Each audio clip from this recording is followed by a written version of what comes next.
শহরে যানজট এড়াতে 2026 সালে জবি এয়ার ট্যাক্সি চালুর পরিকল্পনা করছে।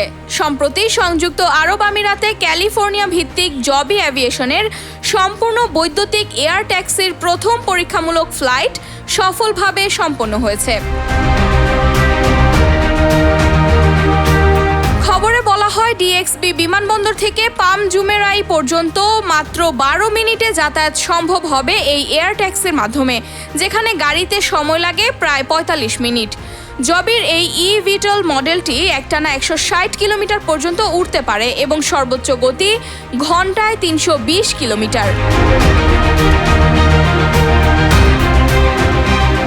জবির সঙ্গে করা চুক্তির মাধ্যমে দুবাই আগামী 6 বছর এয়ার ট্যাক্সি পরিষেবায় একচেটিয়া অধিকার দিয়েছে। পরিবেশ বান্ধব এবং নীরব এই উড়ন্ত ট্যাক্সি শহরের আবাসিক এলাকায়ও সহজে চলাচল করতে পারবে। তবে প্রাথমিকভাবে এই পরিষেবা উচ্চ আয়ের যাত্রীদের জন্যই বেশি সুবিধাজনক হবে বলে জানিয়েছে প্রতিষ্ঠানটি।